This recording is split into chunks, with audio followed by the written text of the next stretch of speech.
বাংলাদেশের রাজধানী ঢাকার একটি প্রাচীন ও ঐতিহ্যবাহী স্থান মিরপুর শাহ আলী মাজার। এটি শুধুমাত্র একটি ধর্মীয় স্থান নয়, বরং ইতিহাস, সংস্কৃতি ও মানুষের আস্থার প্রতীক। আজ আমরা জানাবো এই মাজারের ইতিহাস, কিংবদন্তি এবং এর সাথে জড়িয়ে থাকা সকল মানুষের অনুভূতির কথা।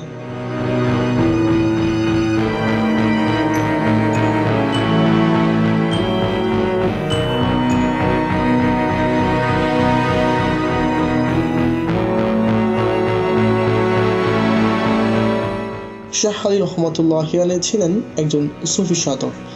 তিনি সুদূর পরশ্য থেকে এই অঞ্চলে আসেন ইসলাম প্রচারের জন্য। বলা হয় তিনি অলৌকিক শক্তির অধিকারীও ছিলেন এবং তার আশীর্বাদে এই অঞ্চলের অনেক মানুষের জীবনের পরিবর্তন হয়। কিংবদন্তি অনুসারে এই সময়ে এই স্থানে একটি বিশাল জলাশয় ছিল, যা এখানকার আলীপুরি পুকুর নামেও পরিচিত ছিল।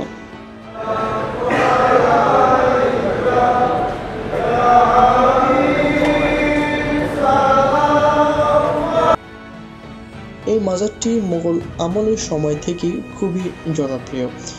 অনেক মানুষ এখানে মানত করতে আসেন এবং বিশ্বাস করেন শাহ আলী রহমতুল্লাহি আলাইহির দোয়ায় তাদের মনের ইচ্ছা পূরণ হয়।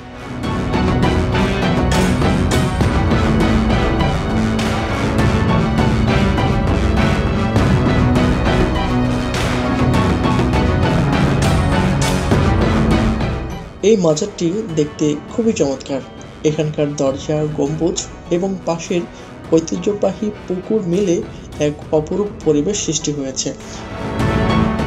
প্রতিদিন শত শত ভক্ত এখানে আসেন, মোমবাতি জ্বালান, দোয়া করেন এবং দান খয়রাত করেন।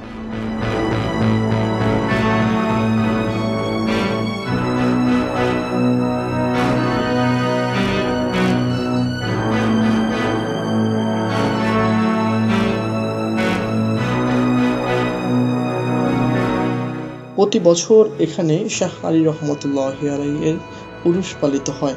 হাজারো মানুষ দূর দূরান্ত থেকে এসে এই দিনে অংশ নেয়। মিলাদ মাহফিল ও কুরআন তেলাওয়াত আর খাবারের বিশেষ ব্যবস্থা করা হয় গরিবদের জন্য। শাহ আলী মাজার শুধু একটি ধর্মীয় স্থান নয়, এটি ইতিহাস ও সংস্কৃতির এক গুরুত্বপূর্ণ অংশ। যুগ যুগ ধরে এটি মানুষের ভালোবাসার ও বিশ্বাসের প্রতীক হয়ে উঠেছে, কিন্তু এর প্রতি মানুষের শ্রদ্ধা কখনোই কমবে না।